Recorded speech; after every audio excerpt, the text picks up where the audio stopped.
Terima kasih pemirsa, Anda masih bersama kami. Bang Saur, kalau kita bicara soal konkret, Bang, ini kan sebetulnya memang kebijakan atau hak untuk memilih menteri itu kan hak prerogatif presiden. Tetapi kalau kita melihat di Kongres kemarin, Ibu Megawati mengatakan dengan gamblang bahwa tidak mau kalau hanya 4. Moh katanya begitu. Itu bahasa Jawa, dia tidak. Nah, harus paling banyak. Kemudian juga mengatakan bahwa ya memang harusnya pemenang pemilu ya harus dapat banyak begitu. Pertanyaannya apakah memang itu sesuatu yang wajar atau seperti apa, Bang? Ya, kalau perspektif yang dipakai Ibu Mega, kami adalah paling banyak mendapatkan kursi di DPR, kami pemenang pemilu, maka bisa dipandang wajar. Yang tidak wajar itu kan kalau kesan bahwa itu memaksa atau menekan, itu masuk ke dalam wilayah konstitusi, yaitu hak prerogatif presiden. Itu sepenuhnya memang hak sepenuhnya presiden, ya? Memang sepenuhnya. Meskipun dia kader partai manapun begitu? Iya, kalau presidennya super berani, dia tidak perlu menghitung kekuatan di DPR. Tapi itu kan bertarung dengan kekuatan politik di DPR. Maka demi stabilitas pemerintahan tentu diperhitungkan kekuatan di DPR. Di DPR, dukungan-dukungan. Iya, pertanyaannya adalah apakah mau diberi yang terbanyak? Pertanyaan berikutnya adalah apakah punya menteri berkualitas sebanyak itu? Kapasitas ya? Iya, jadi ada urusan jumlah di satu pihak, di lain pihak kan ada urusan kualitas. Ya tentu klaimnya bahwa PDIP punya cukup banyak calon menteri yang berkualitas. Seperti juga itu klaim untuk dari partai lain, bahwa dia juga punya. Ya kan, jadi permintaan bolehlah, tapi kembali memberi itu adalah hak presiden. Yang dibicarakan banyak orang juga kemarin setelah datang lagi Prabowo dengan undangan khusus adalah kan desas-desusnya katanya begitu, Bang Saur, bahwa Gerindra diajak untuk masuk ke dalam pemerintahan. Katanya ada 2 atau 3 posisi menteri yang bisa diberikan untuk Gerindra. Katanya juga diberikan juga kesempatan untuk Gerindra menjadi ketua MPR. Kalau itu disampaikan oleh partai yang menjadi tempat atau rumah bagi seorang Joko Widodo sebagai kader partai, bagaimana kemudian itu bisa membuat presiden menjaga hak prerogatifnya? Ya, disitulah sekarang menjadi persoalan presiden. Maka kalau partai-partai lain koalisi itu, yaitu di luar PDIP, tidak menyetujui masuknya Gerindra, maka ada hal yang terlanggar di sana, yaitu soliditas, kekompakan koalisi ketika mengusung Jokowi itu bisa retak. Sebenarnya posisinya sampai sekarang masih tetap sama seperti itu, Bang? Tidak menginginkan ada tambahan partai lagi? Ya, sepanjang belum terjadi perubahan, belum ada keputusan politik kan bahwa itu berubah. Makanya dari tadi yang kita pakai itu kan kata tafsir. Kita membaca fenomena, kita membaca fakta. Hasil bacaan itu PDIP sepertinya mau membawa Gerindra ke dalam. Kan begitu. Tapi bacaan yang lain kan bilang juga kan bahwa presiden belum bertemu dengan ketua-ketua umum lainnya, seperti Jokowi sendiri bilang. Langsung dikatakan ya. Jadi di ruang publik semua itu masih menjadi manuver. Ya, dan masih ada waktu. Memang pelantikan presiden kan baru 20 Oktober. Iya. Sejarah perpolitikan kita, Bang, apakah memang pernah ada 2 atau sekian kelompok yang berkompetisi dan kelompok yang kalah kemudian masuk juga ke dalam pemerintahan? Sebenarnya ada yang terjadi di zaman SBY kan mencoba memasukkan. Tetapi seperti kata Ibu Mega kan, ya barang siapa yang mau menjadi menterinya SBY, yaitu tidak menjadi oposisi, ya keluar saja dari PDIP. Kan itu kan garis yang diambil. Waktu itu Ibu Mega mengatakan itu ya kemarin juga kan terbaca kembali. Kan begitu.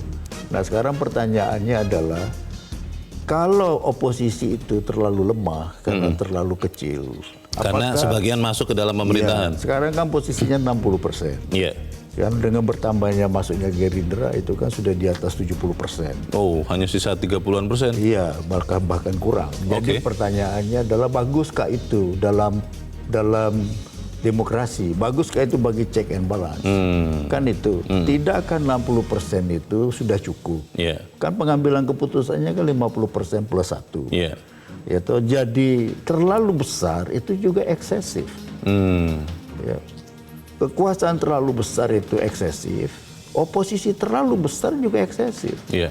Jadi 60%, 40% saya kira itu adalah keseimbangan yang bagus. Komitmen ini dipertanyakan orang juga karena konon katanya begini Bang Saur, politik itu cair katanya. Yang ada hanya kepentingan abadi karena lawan dan kawan itu bisa bertukar posisi dengan sangat cepat. Apakah kalau kemudian katakanlah Gerindra kemudian akhirnya masuk ke dalam pemerintahan itu mengkonfirmasi bahwa politik itu katanya cair, Bang? Ada dua tataran yang mesti dilihat. Pertama di tataran elit. Elitnya mungkin cair. Tapi tidakkah perlu pertanyaan, tidakkah itu menyakiti hati pemilih? Tidakkah konstituen itu juga memiliki hati ketika dia memilih? Bukan saja dia memakai otaknya. Kenapa dia memilih Jokowi? Kenapa dia memilih Prabowo? Kenapa Jokowi yang menang? Itu kan semua kan akumulasi dari kepercayaan rakyat. Itu bisa menyakiti hati pendukung yang mana? Pendukung Jokowi kah? Pendukung Prabowo kah? Menurut saya bisa dua-duanya. Bisa dua-duanya? Bisa dua-duanya. Karena ketika bertarung itu memang dengan sungguh-sungguh percaya kepada Prabowo. Yang lain sebelah sini percaya kepada Jokowi. Tetapi setelah Jokowinya menang, Prabowonya kalah, Prabowonya pergi kepada kepada koalisi Jokowi. Jadi pertanyaannya di elit bisa saja yang tadi dibilang tidak ada yang abadi kecuali kepentingan. Semua mengalir saja, cair saja, tapi di tingkat rakyat. Oke, di bagian berikut nanti kita akan coba dengarkan pendapat rakyat, tapi kita harus jeda dahulu Bang Saur dan pemirsa tetap bersama kami, Editorial Media Indonesia segera kembali. Terima kasih pemirsa Anda masih bersama kami, Bang Saur. Kita akan coba mendengarkan pendapat masyarakat bagaimana sebetulnya demokrasi itu harus dijaga. Kita akan bertanya kepada Pak Edward di Bengkulu yang sudah terhubung lewat saluran telepon. Pak Edward, selamat pagi. Selamat pagi Bung Lenat, selamat pagi Bang Saur, selamat pagi Media Indonesia. Ya, bagaimana Pak Edward pendapat Anda Pak? Pemandangan pada Munas Demokrasi PDI Perjuangan malam tadi sungguh membanggakan bangsa Indonesia. Bahwa jiwa besar para pemimpin-pemimpin partai itu diperlihatkan termasuk Prabowo. Itu yang pertama, poin pertama. Poin kedua, saya menilai pada dasarnya Prabowo itu orang baik. Cuma selama ini berada di lingkungan orang yang nggak baik sehingga dia terbawa arus atau cuma karena kepentingan sesaat. Yang ketiga, apa yang disampaikan oleh Megawati itu menjelaskan bahwa PDIP pernah 10 tahun jadi oposisi, jadi tidak harus Gerindra itu masuk dalam pemerintahan, itu satu gambaran. Dan dijawab juga oleh Jokowi. Jokowi tidak menjamin bahwa Gerindra akan masuk dalam pemerintahan. Kita tidak kepingin apa yang disampaikan Megawati menyindir Ketua Golkar bahwa jangan sampai berkhianat seperti yang sudah-sudah, juga tidak dilakukan oleh Megawati terhadap teman koalisinya. Dia juga harus komitmen bahwa jangan sampai istilah masyarakat yang awam itu lem biru, lempar yang lama ambil yang baru itu berlaku sekarang. Kita kepingin Indonesia itu maju dengan segala yang seperti yang disampaikan oleh Bung Saur. Saya pribadi sebagai pemilih tidak menginginkan orang-orang seperti Fadlizon sampai itu duduk di pemerintahan. Karena nyinyir aja. Saya setuju kritik pemerintah, mengkritisi pemerintah. Tetapi bukan menyalahkan semua tindakan pemerintah. Masa nggak ada benarnya, yang benar dia sendiri. Yang seperti ini saya nggak sependapat kalau sampai masuk kepada pemerintah. Pak Edward, kalau kemudian nanti pada waktunya ternyata Gerindra ikut masuk di dalam kabinet, ada kader Gerindra yang menjadi menteri, menurut Anda ini masih sesuai dengan logika demokrasi atau seperti apa Pak Edward? Sekarang hak menentukan kabinet sepenuhnya di tangan Presiden. Kita jangan menyimpang dari konstitusi, jangan melanggar konstitusi. Kalau Presiden menganggap dia capable, punya kapasitas, dan memang dibutuhkan demi kebaikan bangsa ini, kita terima. Tetapi jangan Fadlizon, Ferry Wiyanto, Soeharman. Pilihlah kader Gerindra yang lain-lain yang baik. Yang tidak mulutnya kasar selama ini gitu. Baik, terima kasih Pak Edward di Bengkulu. Selamat pagi Pak. Di belakang Pak Edward ada Pak Bion Hidayat di Mataram, Nusa Tenggara Barat. Pak Bion, selamat pagi Pak. Selamat pagi Mas Leo, selamat pagi Metro. Selamat pagi Pak Bion. Bagaimana Pak pendapat Anda Pak? Baik, terima kasih. Jadi demokrasi adalah bagian dari pilar kebangsaan kita. Demokrasi berasal dari bahasa Yunani, yaitu demos dan kratos. Demos artinya rakyat, kratos artinya pemerintah. Nah, dalam melaksanakan proses kebijakan konstitusi negara, maka pilar yang paling penting ada namanya dalam politik itu trias political will. Eksekutif, legislatif, yudikatif harus berbarengan dalam membawa Indonesia masa depan.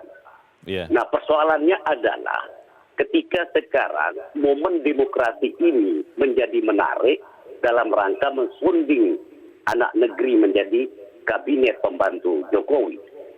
Nah, partai koalisi pro Jokowi itu menjadi sebuah katakanlah dasar pilar Jokowi di dalam suksesnya Pak Jokowi jadi presiden. Saya rasa Gerindra lebih setuju saya kalau dia di parlemen. Kenapa? Ada check and balances, keseimbangan ketika nanti pemerintah di dalam melaksanakan tugas-tugas kenegaraan ada yang mengontrol. Nah, sehingga politik dagang sapi menjadi tidak menarik untuk ditontonkan di kacamata publik. Ini satu, Mas Leo.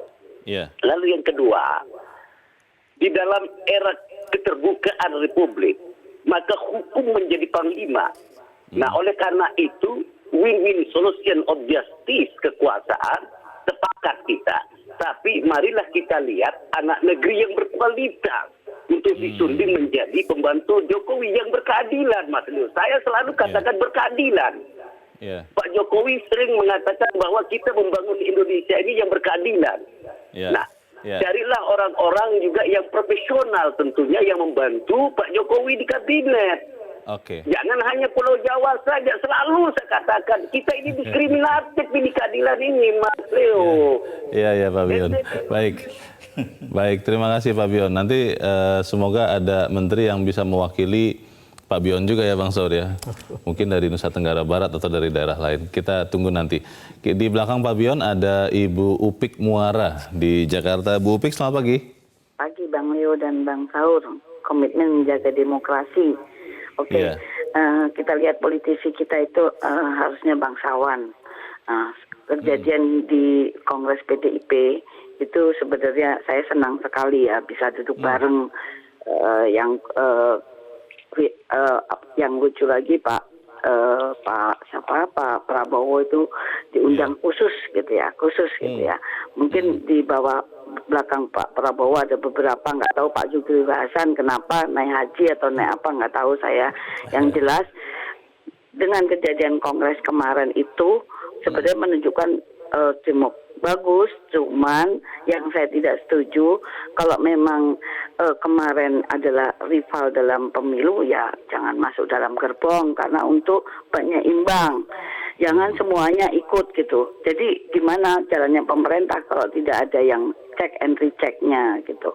Nah kemarin itu juga saya ngelihat untuk legislatifnya seandainya itu di tempatnya Jokowi aja ada berapa persen gerbongnya Jokowi legislatif.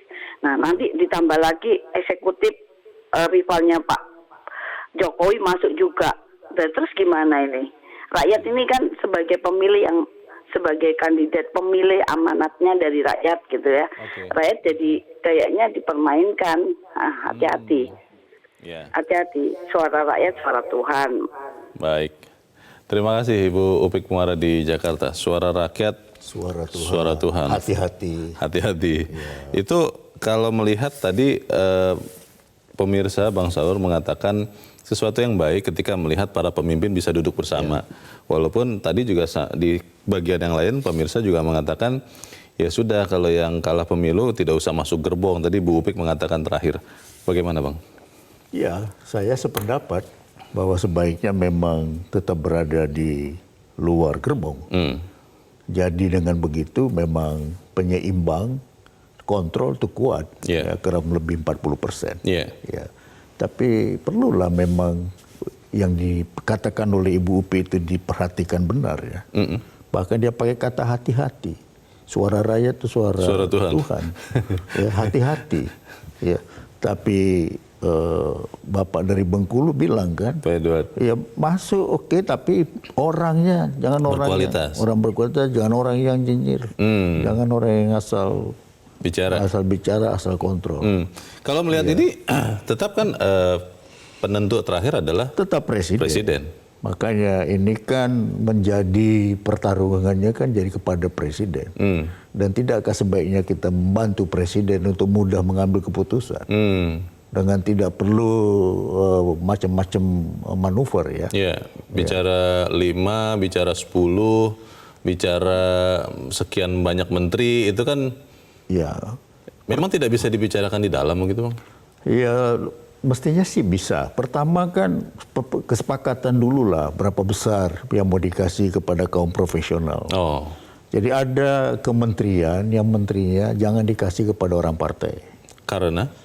Ya pertama menghindarkan dari kepentingan, tapi yang kedua memang dibutuhkan profesionalisme, dibutuhkan intelektualisme, dan dibutuhkan jam terbang. Semacam apa? Kementerian misalnya Keuangan Menteri begitu? Keuangan, misalnya Bappenas, misalnya Menteri Kesehatan, Pertanian, misalnya termasuk Menteri Pendidikan. Lalu Menteri Riset dan Teknologi, Pendidikan Tinggi, itu adalah sejumlah kementerian, ya termasuk Menteri Pertanian. Karena ini negara agraria yang kebutuhan pangan aja tidak selalu tercukupi, ya kan? Jadi sejumlah menteri itu disepakati dulu bahwa itu adalah dialokasikan buat kaum profesional, kan begitu. Dan yang kedua menurut saya jangan terus terjadi pewarisan. Pewarisan? Ya misalnya Menteri Desa itu sejak zaman SBY sampai sekarang masih punya PKB. Itu mungkin karena kebiasaan mungkin Bang? Saya kira itu tidak bagus ya. Itu nggak bagus. Tidak harus begitu maksudnya? Ya sebaiknya tidak seperti itu. Betul-betul kamu punya nggak orang yang mampu untuk itu. Bukan karena kursi itu adalah kursi miliknya PKB. Kursi itu miliknya PDIP. Kursi itu miliknya Nasdem dan seterusnya. Tidak seperti itu. Dan itu dulu saya kira karena alokasi kursi itu juga menyempitkan pilihan bagi presiden yang punya hak prerogatif tadi. Jadi konvensikah itu, kebiasaankah itu, jangan diterus-terusin lah. Jangan membenarkan kebiasaan, tapi membiasakan yang benar. Iya, jadi jangan diterus-terusin bahwa itu adalah miliknya PKB. Kan sejak zaman SBY 10 tahun sampai kemudian sekarang menjadi 15 tahun. Ya kan, nggak seperti itulah miliknya partai ini, partai itu, tidak seperti itu. Jadi sebaiknya presiden juga diberi benar-benar kebebasan menggunakan hak prerogatifnya. Kalau sudah dibikin begitu kan. Kita biarkan supaya presiden bisa memutuskan dengan baik, karena kita sudah tahu juga bahwa Jokowi mengatakan akan tidak terlalu banyak berpikir selain untuk membangun bangsa ini. Itu kan intinya ya. Semoga itu yang terjadi. Bang Saur Huta Barat, terima kasih sudah di sini Bang. Selamat pagi. Selamat pagi. Pemirsa, kita ingin soliditas koalisi pendukung Jokowi tidak cuma basa-basi, juga bukan sekedar manis di permukaan seperti yang dipertontonkan di Kongres PDIP. Mereka harus solid luar dan dalam dengan tetap menjadikan koalisi pendukung Prabowo sebagai rival. Akan lebih elok kalau partai-partai pendukung Prabowo termasuk Gerindra tetap berada di luar pemerintahan sebagai pengontrol kekuasaan, bukan lawan yang harus dikalahkan seperti dalam proses Pilpres tentu saja, tapi merupakan mitra tanding untuk bersama-sama membangun bangsa di posisi yang berbeda. Semoga kita bisa sama-sama menjaga komitmen untuk berdemokrasi. Saya Leonard Samosir, terima kasih Anda sudah menyaksikan. Selamat pagi.